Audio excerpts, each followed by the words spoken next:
Welcome to Tokyo, a city that blends tradition and skylines like no other.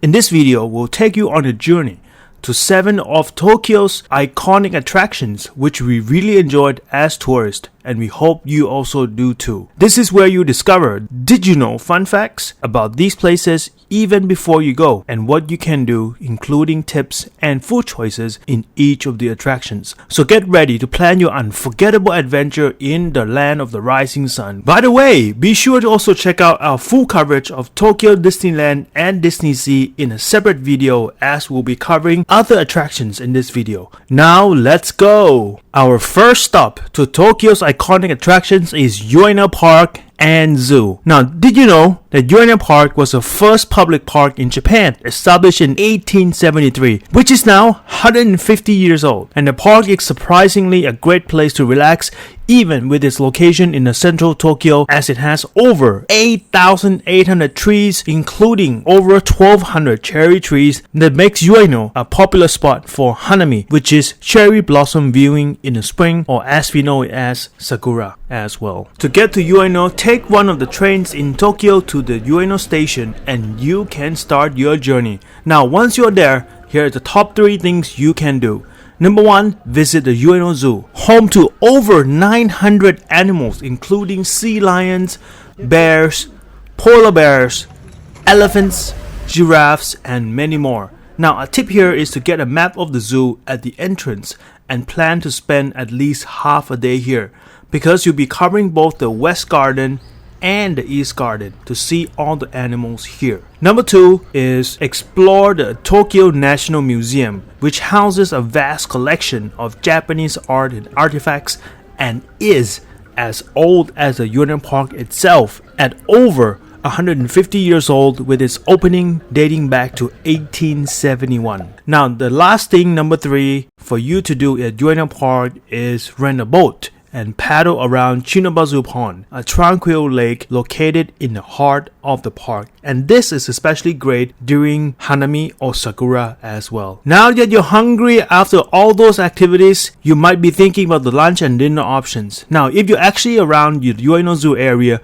you can enjoy a nice lunch at Everyone's Cafe like we did. We really enjoyed the food there, as you can see here, as well as the atmosphere with its location within the Ueno Park itself. Another option is to grab a quick and affordable meal at one of the many food stalls located in Ameyogo Market, a bustling street market near the Ueno station as well. Having had a great day at Ueno Park and Zoo, let's go to our second and third stops for the iconic Tokyo attractions, which take us to the Tokyo Skytree and Sensoji Temple, as they're very close to each other and both are tourist attractions worth visiting at least once. Now, did you know this about Tokyo Skytree? It is the tallest structure in Japan, standing at 634 meters high, or a little over 2,000 feet high for our American friends, and also the 3rd tallest tower in the world, only after the Merdeka Tower in Malaysia and the Burj Khalifa in Dubai. Now, the Tokyo Skytree is also home to a shopping mall called Tokyo Solamachi, as well as an aquarium and planetarium.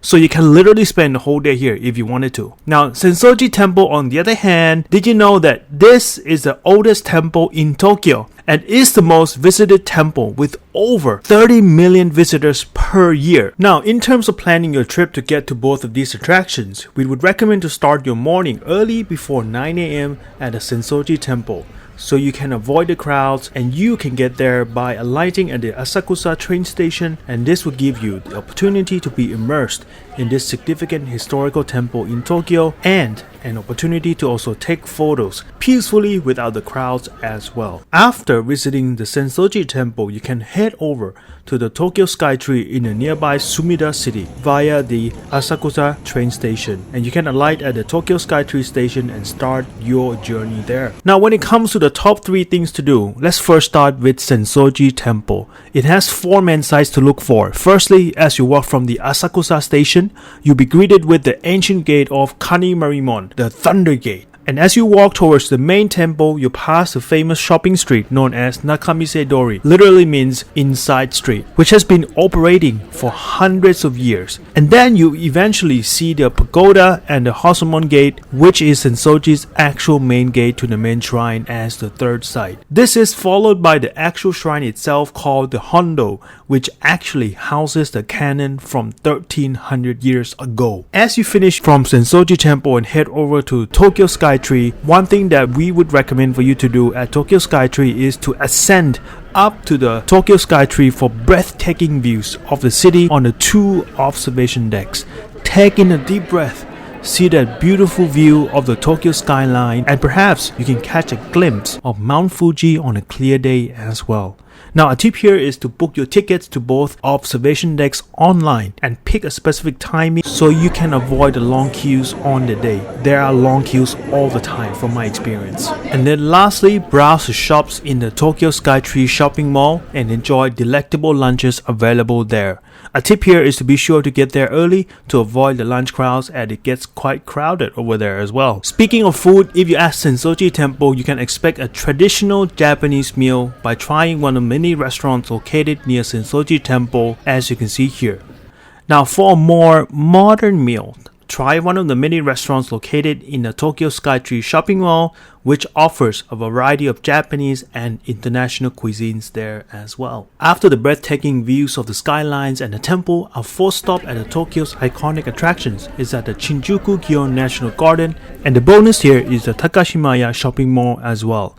Now, did you know that while today the Shinjuku-gyon National Garden is a beautiful oasis in the heart of Tokyo for public enjoyment, it used to be a private garden built for feudal Lord Naito and subsequently an imperial garden by the Meiji government as well, but it was destroyed during the World War II and was eventually restored and converted to a public park that we see today. So put on your royal robes and enjoy a royal visit to the garden here like the locals. Now, on the other hand, did you know that Takashimaya has its 190-year history starting back in 1831?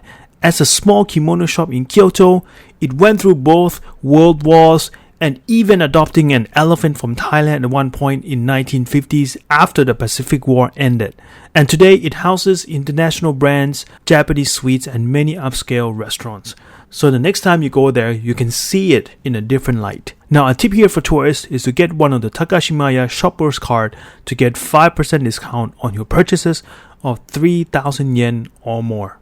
Now, the most convenient way you can get to Shinjuku-gyon National Garden is via a train and alight at the Shinjuku-gyon station, as you can see here. From Shinjuku-gyon National Garden is an easy stroll to the Takashimaya department store, or you can also get to the mall first via the Shinjuku train station itself and walk to the Shinjuku-gyon National Garden as well. Now, when it comes to the top 3 things to do, number 1 is to stroll through the expansive Shinjuku-gyon National Garden and admire the beautiful scenery and catch a glimpse of the cherry blossom if you're there during the season like we did as well. Now, a tip here is to bring a picnic mat and enjoy a picnic with a view like the locals. Number 2 is after you have enjoyed the park, you can take a short 10-minute stroll to the Takashimaya department store to fill both your hunger for food and your shopping crave. Number 3 and the last thing that you can do here is explore the Shinjuku district, which is home to a variety of shops, restaurants, and bars, and continue exploring the city to your heart's content as well.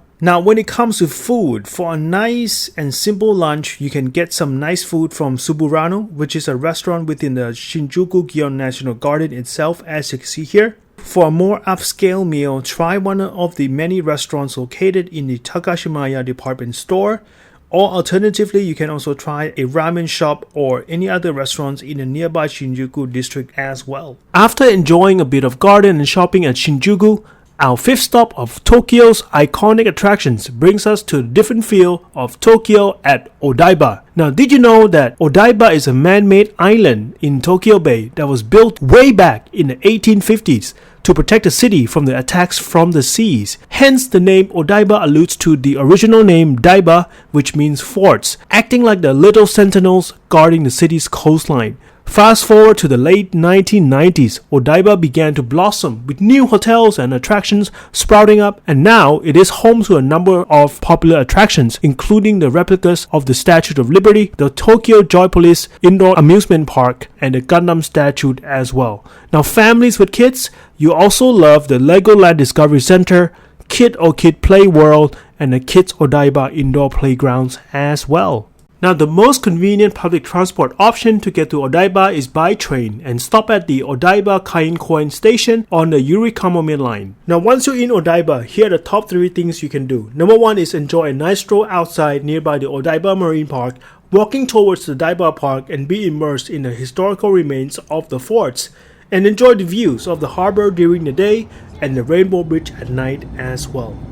Number 2 is take in the sights and perhaps some photos of the beautiful landmarks like the Fuji television building, the replicas of the Liberty statue, and the giant Gundam statue as well. And number 3, in between you can also enjoy all of the attractions like the museums, amusement parks, and indoor playgrounds for your little ones as well. After enjoying all these activities in Odaiba, you might be hungry, right? Well, Odaiba has a huge variety of Western, Asian, and Japanese foods that is sure to please your taste buds. You can enjoy a meal at some restaurants with a Tokyo Bay view at either of the 2 malls in Aqua City Odaiba or Dex Tokyo Beach, which are next to each other. Or you can have a more affordable meal at the Diver City Tokyo Plaza food court right after you enjoy the sights of the huge Gundam statue as well. After enjoying the beautiful harbor, landmarks, and activities in Odaiba, our 6 and 7 stops is at Meiji Shrine and Harajuku. Now, did you know that the Meiji Shrine is a Shinto shrine dedicated to the Emperor Meiji and Empress Shogun? And the shrine is located in Harajuku, surrounded by the beautiful forest that spans over 70 hectares or 170 acres with around 100,000 trees. So you definitely forget the hustle bustle of the Tokyo city as you walk through the shrine and the adjacent Yoyogi Park. Now, the Meiji Shrine itself is also a popular spot for weddings and other ceremonies, and we had the absolute privilege to be able to see a wedding happening there on our visit as well.